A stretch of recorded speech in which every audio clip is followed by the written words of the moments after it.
수출 시장 1위 품목이 가장 많은 중국이고요. 첨단 산업 분야에서도 미국을 위협하고 있어요. 박 교수님, 중국 경제 도대체 어느 정도 지금 성장하고 있고 좀 자세하게 좀 살펴봐 주시죠. 예, 수치로 보면 더더욱 놀라울 뿐입니다. 일단 2015년 기준으로 경제 규모가 세계 2위, 무역 규모는 세계 1위를 차지하고 있습니다. GDP의 총액은요, 약 11조 3,800억 달러. 1인당 GDP는 아직까지는 좀 낮은 편인데요. 8,280달러 정도 수준입니다. 사실 2001년 세계무역기구 WTO 회원국이 되면서 어떻게 보면 세계 경제에 편입이 됐고요. 그 뒤부터는 더더욱 고공행진을 벌이고 있는데요. 제가 중국의 북경대 교수 한 분에게 이런 표현을 썼습니다. 들은 적이 있습니다.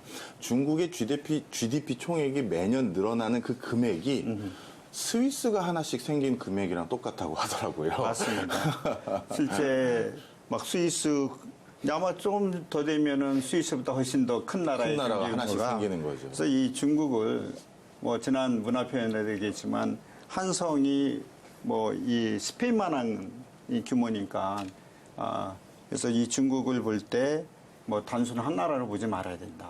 그래서 오늘은 본격적으로 중국을 어떻게 봐야 되고 우리 기업들한테 어떤 기회가 있는지 좀 자세히 보겠습니다. 2015년에 양회할 때 제주 2025 정책을 발표했어요. 그러면서 트럼프 정부 때 좀 갈등이 있었는데 이 정책이 지금 어떻게 변하고 있죠? 지난달에 끝난 양회에서 보면 중국 제조 2025라는 말이 없습니다. 14호 계획, 오는 2025년까지 또 2035년까지의 장기 계획에 첨단 산업은 그대로 녹여 넣으면서 말은 빼버린 것이죠. 그러니까 개발을 하고 기술력을 향상시키겠다는 의지는 분명한데 빌미를 주지 않겠다는 것을 분명히 나타냈습니다. 일단 직접적인 갈등의 요소는 이제 피해간다. 예. 그러면 조금 전에 이제 중국 양해 얘기를 하셨는데 이번에 이 중국이 이 미래 발전에 대해서 중요한 의미를 갖는 양해했다는데 어떤 점에서 그런가요? 예, 역사적인 것, 또 기술적인 것, 제도적인 것, 세 가지 측면에서 말씀드리면, 역사적으로 보면 우리 시청자 여러분들께서 두 개의 100년이라는 말씀을 많이 들어보셨을 겁니다. 첫 번째 100년은 바로 올해입니다. 2021년은 중국 공산당이 세워진 지 100년이 되고요.